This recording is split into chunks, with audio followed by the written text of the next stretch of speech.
Olá, vamos começar a nossa aula sobre congruências de triângulos.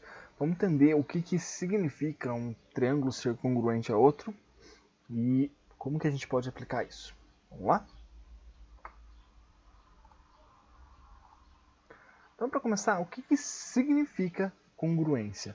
Então, a gente costuma usar a palavra igual de uma maneira muito equivocada. Em geometria, a gente costuma falar que objetos são congruentes. Congruente significa que tem propriedades iguais, tem mesmas medidas, certo? Mas a gente não pode falar que é igual porque em geometria a gente tem uma questão de posição.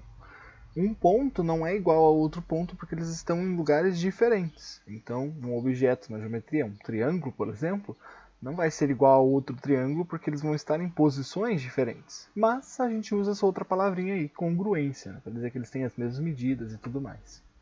Então, olha só, o que esses três triângulos têm em comum? Olha bem para eles. Então, este cara aqui, ele tem as medidas 7, 5 e 8. Se você olhar para esse aqui embaixo, ele também tem as medidas 7, 5 e 8, e esse aqui também tem as medidas 7, 5 e 8, certo? E eles estão em posições diferentes, é claro, né? Mas eles têm as mesmas medidas, certo? E se você olhar para os ângulos deles, também eles carregam essas mesmas unidades, aqui, essas mesmas medidas, certo? Então, você olha aqui os 60 graus, ele aparece aqui também e aqui também. E existe uma coisa curiosa por trás desses ângulos. Se você olhar bem, com bastante cuidado para eles, você vai reparar que eles estão, apesar de em posições separadas, eles têm uma referência muito forte. O 38,21 graus aqui, por exemplo, ele sempre está entre 7 e 8. Olha só, aqui de novo, ó, entre o 7 e o 8. E aqui de novo, entre o 7 e o 8. Certo? E aí, se você olhar para os 60 graus aqui, 60 graus ele está sempre entre os 5 e 8. Olha aqui de novo, entre os 5 e 8. E de novo, entre os 5 e 8. Então, isso é uma característica muito importante dos nossos triângulos. E aí, vem uma definição de congruência de dois triângulos. A gente chama dois triângulos de congruentes quando as medidas dos seus lados forem iguais entre si e quando os ângulos também forem, certo? Na verdade, a gente vai descobrir que se os lados forem todos iguais, os ângulos também vão ser todos iguais, na verdade congruentes, né? Vamos usar uma liberdade poética e falar igual, mas na verdade sempre lembre-se que a gente fala congruente. E é importante dizer o seguinte, o contrário não é verdade. Se todos os ângulos tiverem as mesmas medidas, não necessariamente os lados também vão ser, tá? Isso pode acontecer de dois triângulos terem os mesmos ângulos, só que um ser maior do que o outro. E aí eles vão entrar num outro caso lá de semelhança, eles vão ser semelhantes, mas não necessariamente congruentes com as mesmas medidas. E aí a notação, uma das notações que utilizamos para isso, né, é estes três barrinhas assim. Então a gente fala assim, ó, triângulo ABC congruente ao triângulo DEF. Tá? Neste caso aqui eu usei só triângulos A, B e C, mas fique anotado que a gente pode usar pontos diferentes, tá? Sem nenhum problema. Bom, vamos identificar então os lados e os ângulos correspondentes. Quando eu tenho então dois triângulos separados, a gente pode identificar esses carinhas aqui. Então é fácil ver neste triângulo que eu tenho aqui o lado 9, que é correspondente ao 9, o 6 é correspondente ao 6 e o 12 é correspondente ao 12. Mesmo que eles estejam em ordens diferentes, né? Posso imaginar que este triângulo aqui, se eu tivesse possibilidade de girar ele, fazer um giro nele, eu poderia encontrar esse cara aqui nas mesmas posições. Né? Mas os ângulos aqui também tem essa correspondência e a gente pode ver.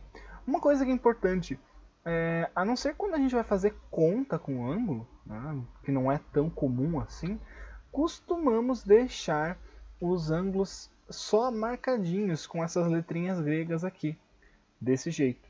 Então, alfa, beta, gama, aí eu tenho alfa, beta e gama. O que eu só preciso saber é o identificador mesmo. Então eu falo que aqui é o alfa e lá temos o alfa de novo. Então eu sei que e esse ângulo são correspondentes, são congruentes, certo? Então é tudo que eu preciso. E uma característica muito forte dos triângulos é a seguinte: o menor ângulo, aqui parece-me que o menor ângulo é o alfa, ele sempre vai ser oposto do lado menor. Então, se eu olhar o 6 aqui, ele é o menor lado desse triângulo, e o ângulo oposto dele é justamente o menor ângulo. E o maior ângulo, que nesse caso aqui é o gama, ele vai ser sempre oposto ao maior lado também, certo? Então, isso é uma característica muito forte. Quando você tiver os ângulos de um triângulo, saiba disso. O menor ângulo corresponde ao menor lado, o maior ângulo ao maior lado. E aí, a gente fala assim, ó, lados opostos de ângulos correspondentes entre ângulos congruentes são sempre congruentes. Então, o que acontece? Eu tenho gama aqui, certo? E eu vou ter gama aqui no outro triângulo também, porque eles são congruentes. Aí, se eu falar para você assim, ó, aqui tem o gama e o lado oposto dele é 12, lá no outro triângulo eu posso assumir a mesma coisa. Aqui eu tenho o gama, do lado oposto dele tem que ser também 12, porque os triângulos são congruentes. Então isso é importante e a gente muitas vezes vai se guiar por esses ângulos, tá? Porque é fácil a gente perceber os ângulos, principalmente aqueles que são os maiores, né? Normalmente, a primeira coisa que a gente repara no triângulo é o maior ângulo dele, tá? Tanto que existe uma classificação disso. Através do maior ângulo, a gente pode dizer se um triângulo é acutângulo, retângulo ou obtusângulo. Tá? Então usamos isso para classificar também. E aí a gente entra nos casos de congruência. Então, quando eu olho para esses triângulos aqui, né, eu tenho aqui os lados dele e os ângulos, que já estou aqui só marcando com as letrinhas gregas, sem precisar colocar os valores. Mas o que eu olho aí para entender casos de congruência? Eu olhei para este outro triângulo aqui, ele está na mesma posição, até para facilitar a vida, mas ele não está marcado os ângulos, tá? Mas eu posso assumir que os ângulos aqui eles vão estar alfa, beta e gama, certo? Por quê? Porque os lados são os mesmos. Tá? Então veja que eu tenho todos os lados iguais, né, congruentes, e aí os ângulos também precisam ser congruentes. Certo? Essa é uma das características fortes aí dos casos de congruência. Quando eu tenho lados todos correspondentes, congruentes, os ângulos também vão ser. Olha para esse outro cara. Nesse outro eu não marquei o lado aqui de baixo, mas eu sei por congruência que ele também tem que ser, nesse caso, 11. Certo? Porque é uma correspondência. Eu tenho 8, eu tenho o 7 e o ângulozinho alfa aqui, ó, eu estou indicando que é o mesmo ângulo. Então, ó, eu tenho um lado e um lado, um ângulo e outro lado. Eu sei que essa parte do triângulo aqui é congruente, então se essa partezinha do triângulo é congruente, eu posso dizer que o resto do triângulo também é.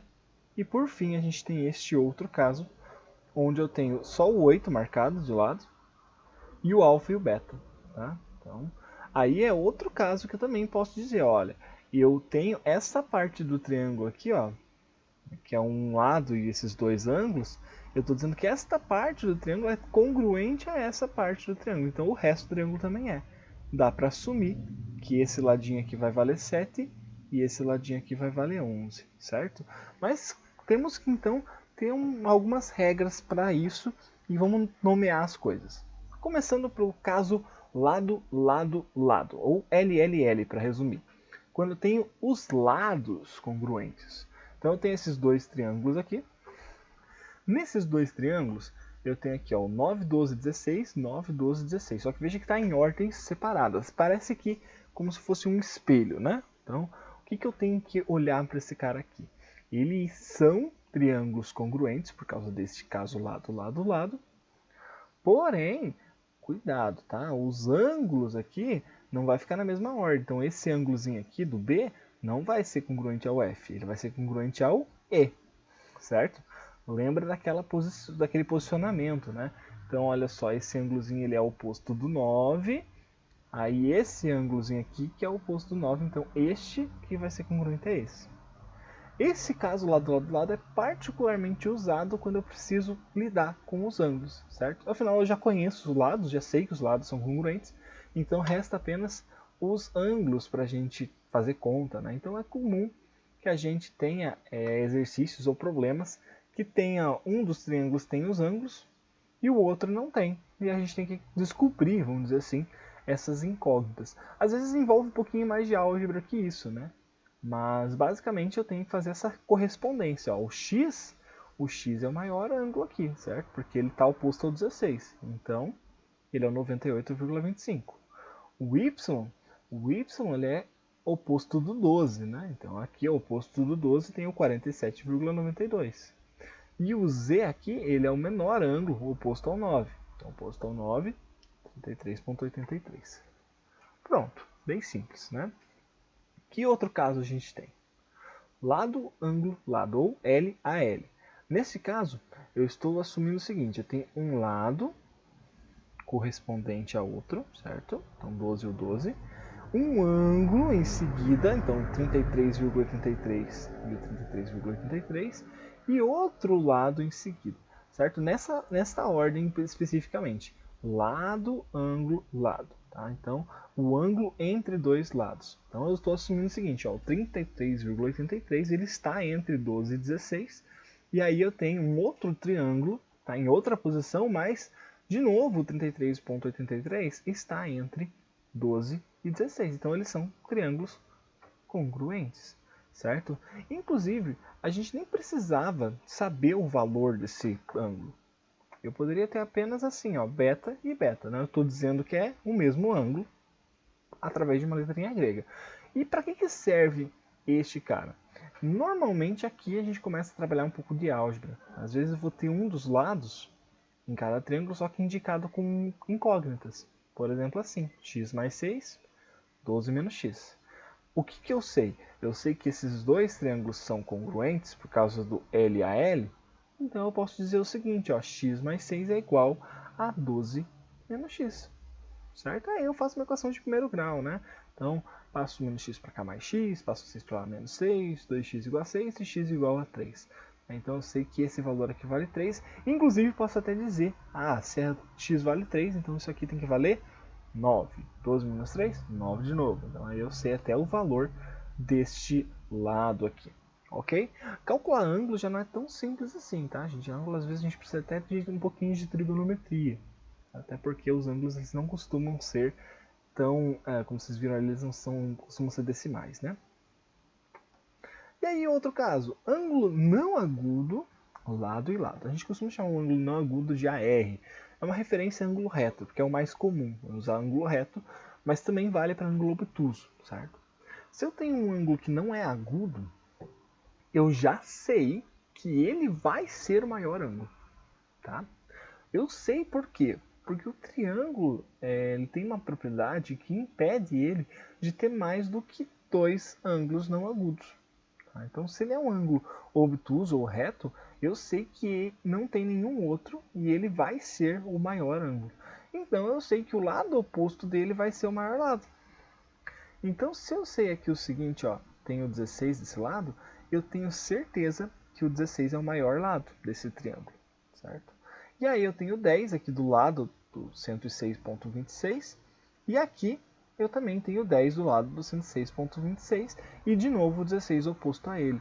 Então eu vou marcar dessa maneira aqui, ó, eu tenho um ângulo e eu sei o maior lado. Então dá para dizer que eles são sim correspondentes, eles são congruentes.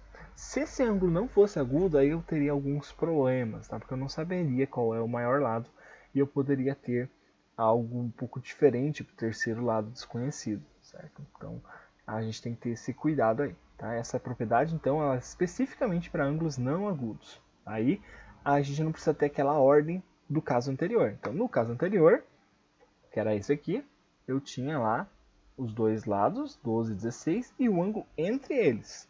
Para este caso aqui, não precisa ser entre eles, tá? Mas tem que ser um ângulo não agudo. De novo, a ideia dele é basicamente a mesma, tá? Então a gente tem aqui a possibilidade de trabalhar com álgebra.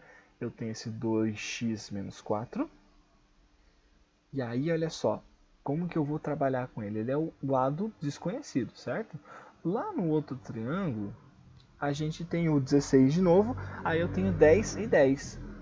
Pode confundir a princípio, mas pense o seguinte, eu já tinha um 10 aqui, e eu estou dizendo que o outro lado também vale 10, certo? Então eu posso dizer que 2x menos 4 é igual a 10. E aí eu calculo por meio de equação de primeiro grau. Muito simples. E aí, se o próximo caso, ângulo, lado, ângulo. Como que ele funciona? Nessa ordem eu tenho um ângulo, eu vou ter um lado em seguida desse ângulo, adjacente a ele, e um outro ângulo em seguida. Então, nessa ordem aqui, ó, se eu olhar para esse lado 14, ele tem dois ângulos adjacentes a ele, e eu dei que um é gama e o outro é beta. O outro triângulo, eu coloquei exatamente a mesma ideia. Eu tenho o 14 e eu tenho os ângulos gama e beta adjacentes a eles, então dá para dizer que esses dois triângulos, eles são congruentes, certo? E aí eu tenho um caso parecido, que é o lado, ângulo, ângulo oposto. Então veja que aqui, ó, o que muda? Aqui é até o mesmo triângulo, só que ao invés de dar o beta aqui, eu dei o alfa, que é o ângulo oposto ao 14. Mesma coisa aqui, ao invés de dar o beta, eu dei o alfa, que é o oposto ao 14. Então olha só, diferenças destes dois. Aqui está o beta, aqui está o beta. Mudei, aqui eu coloquei o alfa e o alfa tirei o beta. Não faz diferença, sabe por quê? Porque se eu tiver dois ângulos, eu encontro o terceiro através dessa relação. Alfa mais beta mais gama tem que dar 180 graus. Isso vale para triângulos nessa geometria plana aqui, certo? Então, se eu tiver dois ângulos, o terceiro eu consigo descobrir, certo? Mas como eu falei lá no começo, só ter três ângulos congruentes não indica que os triângulos sejam congruentes. Agora, se eu tiver um lado também, aí eu posso assumir o seguinte, aí sim, se eu tenho 14 aqui correspondente ao 14, posso dizer, ó, esses triângulos são congruentes. Mas, atenção, eu preciso ter um desses casos.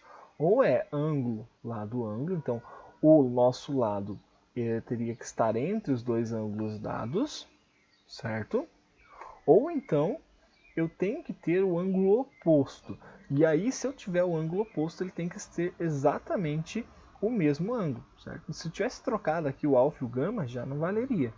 O alfa ele tem que ser exatamente oposto ao nosso 14, certo?